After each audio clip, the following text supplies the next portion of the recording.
There are quite a few items in Terraria. There's at least, like, 5 in the game, and a lot of them are used for combat.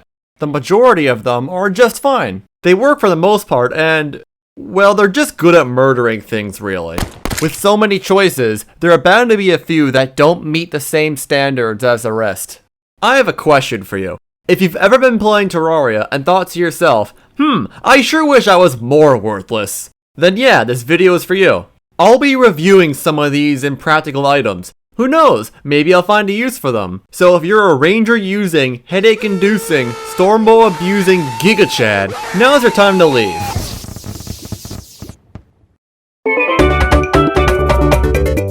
Most swords aren't that interesting. All you do is swing them around and hope you cut whatever gremlin is harming you to pieces. Sure, some of them may have a special effect. Maybe they fire projectiles or inflict a debuff, but do those little features change the way you use each sword? Nope, not really. That's where the brand of the Inferno comes in. Assuming you've beaten a mech boss, this sword is dropped by the ogre during the Old One's Army event. Except for one other thing, this is the only weapon in the game that lets you parry attacks. If you have a shield equipped, you can right click to bring it up. If you time things perfectly, you can deflect the enemy's attack and gain a massive increase in damage for your next melee strike. This isn't an insignificant boost either. You'll deal 5 times the amount of damage. That's enough to decimate most regular enemies. So go out there and get those parries. Land some ripostes. Just remember to be careful, or your own confidence can be your demise.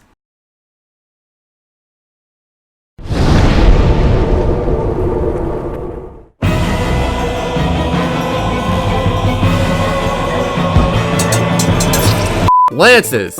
They're neat. They were added in 1.4, and though they have seen some time in the spotlight, most folks don't really use these things. They're kind of like spears, but worse. And that's saying something. The gimmick with lances is that their damage actually scales with your movement speed. The faster you're going, the harder you'll be hitting. Now you could be boring and get a running start, or you could use items that give you a nice burst of speed. Dashing items like the Shield of Cthulhu or the Master Ninja Gear will let you reach high speeds almost instantly, so there's no need for a run-up. Mounts can raise your top speed and allow you to deal more damage per attack. The Hexed Branch is the fastest mount on the ground, but you could also use the Slime Mount's bounce and fall speed bonuses to pester enemies from above. Finally, there's the Inner Tube. You may look ridiculous while wearing this inflatable ring, but you can exploit its floating mechanic and deal, I kid you not, millions of damage in a single hit. That's right, a children's toy is the key to destroying the universe. You'll never look at a pool the same way again. Boulders need no introduction. They are the peak of comedy in Terraria.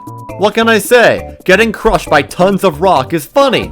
The majority of boulder-related deaths in your world will probably be caused by your lack of perception skills, but we can change that. You can harness the power of boulders for yourself and turn them into weapons to be feared by everyone.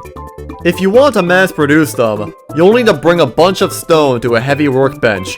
Once you have an adequate amount, start placing them down wherever. To safely activate them, place some actuators under the tiles the boulders are sitting on. They will roll away on their own once the actuators are given a signal.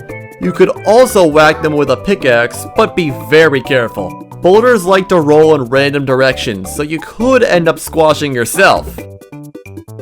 If boulders aren't enough for you, try rolling cacti. You could find them growing naturally in the underground desert, but you can also make them with cacti at a heavy workbench. What makes these different from boulders is that whenever they hit the ground, spikes are released, and these spikes also do damage.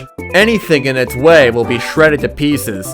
Just don't shoot the cacti, or they will get very angry. All of these items have been somewhat usable so far. Sure, a lot of them are dangerous for your own health or are really hard to get, but if you tried, you could make them work. That is absolutely not the case with this next one though.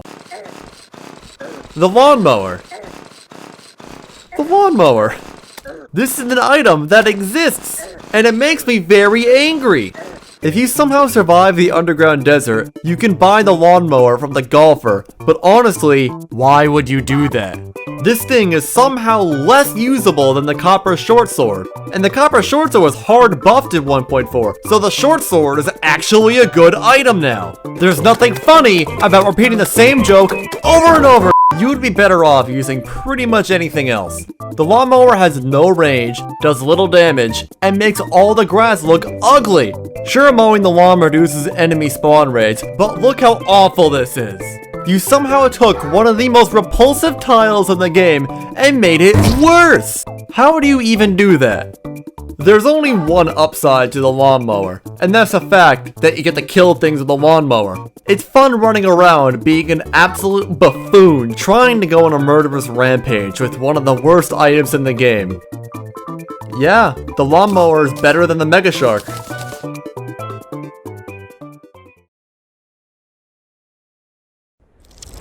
Do you like explosions? Of course you do, and if you don't, we can't be friends. Landmines. I forgot these were in the game.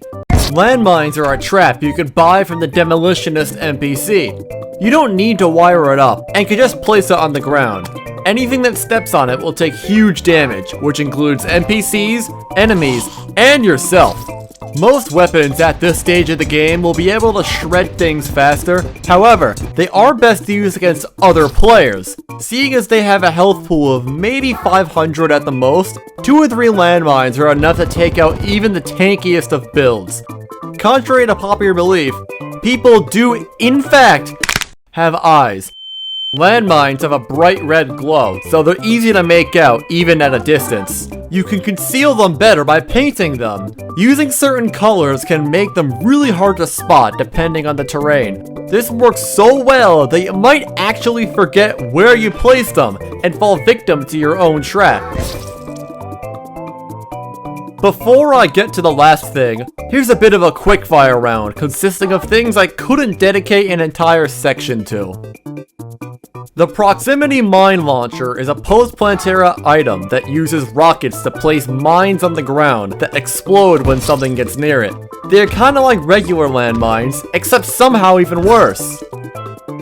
The key brand is dropped by hard mode dungeon skeletons. It used to be a really bad sword with no gimmicks whatsoever, but as of 1.4, it has the ability to dish out more damage the lower the enemy's health is. It also now has a pretty cool sparkle effect that I really like. The ruler used to be a helpful accessory that would assist builders with measuring distances and such, but in Journey's End, anyone can now access this feature by clicking up here. This made the ruler pretty redundant, so Relogic turned it into a very fast little stabby knife. It actually does decent enough damage, but the range is so short that using it might as well be suicide.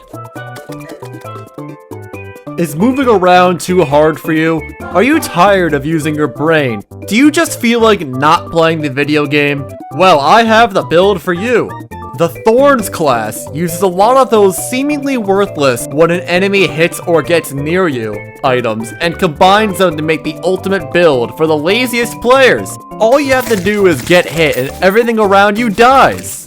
For this playstyle, the Bee Cloak is a necessity. Every time you get hit, you release a bunch of stars that will hunt down your attacker.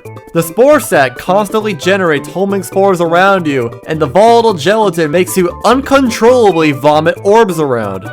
Turtle armor is the cherry on top of this pretty crappy cake. Any enemy that touches you will have twice its damage reflected back at itself. While this isn't great for tankier enemies or bosses, it's superb for dealing with smaller targets. Using all of this, you don't have to do anything, and the game will just kill any nuisances for you.